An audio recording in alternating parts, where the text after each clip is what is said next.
ऐसे ये मोह भी इस देह को अपना बिल बना करके छिपा रहता, पता नहीं चलता मोह कहाँ है। पर जैसे ही मोह का विषय उपस्थित होता है तो विषय उपस्थित होने पर चूहा उपस्थित हो जाता है। ऐसी मोह का विषय उपस्थित होने पर यह मोह रूपी मूषक उस बिल से बाहर निकलने लग जाता। हाय बेटा, हाय पोता, हाय बहू, हाय बाप रे बाप, ऐसे करके रोने गाने लग जाता है। और ये मोह रूपी मूषक, इसको मूषक इसलिए कहा, मोहग्रस्त व्यक्ति वो जल्दी विश्वास नहीं करता किसी पर, कुतर्क करता रहता है। कुतर्क, तर्क नहीं, कुतर्क। जैसे चूहे का स्वभाव है कुतरना, कुड़ुर कुड़ुर करना, कुतरना। उसको कोई काम थोड़ी, रात में भी देखो जिस कमरे में चूहा होगा रात भर कुड़ुर कुड़ुर कुड़ुर कुड़ुर करता रहेगा, बिना प्रयोजन के करेगा, आपकी नींद खराब करेगा। ऐसे ही मोहग्रस्त प्राणी हमेशा कुतर्क करता रहता है, सब पर संदेह करता है, किसी पर विश्वास नहीं करता है। और धीरे धीरे मोहग्रस्त व्यक्ति धर्म और ईश्वर के विश्वास से भी शून्य हो जाता है। यह मोह उसको बहुत पतन की अवस्था में पहुंचा देता है।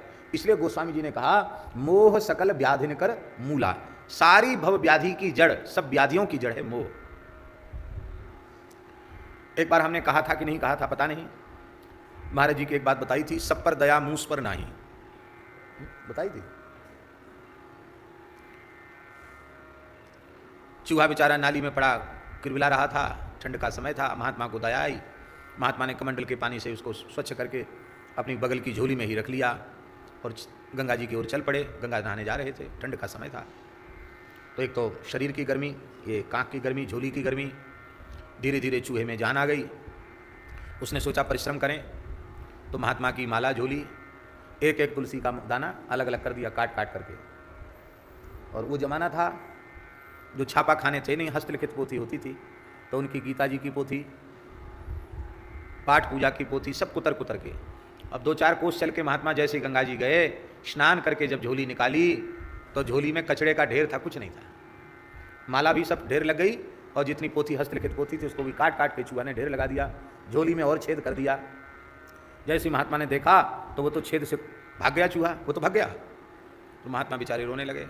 दूसरे महात्मा आए, बोले भाई क्यों रो रहे हो, ये घटना घट गई हमारे साथ। बोले भाई देखो, दया तो सब पर करनी चाहिए, पर सब पर दया मूस पर नहीं। हमारी इस बात का आशय आप यह मत निकाल लेना कि चूहे मार देने चाहिए, चूहों की दवा डाल देनी चाहिए, चूहा मार दवा और चूहे मर जाएं, ये ठीक नहीं है। चूहों को मारना उचित नहीं है, मारने की सोचना भी अच्छा नहीं है। वो भी भगवान की सृष्टि के जीव हैं, सब उपयोगी हैं। किसी प्राणी से द्रोह नहीं करना, किसी प्राणी की हिंसा नहीं करना, पर उससे बचाव अवश्य करना चाहिए। तो श्री वृंदावन बिहारी लाल की जय।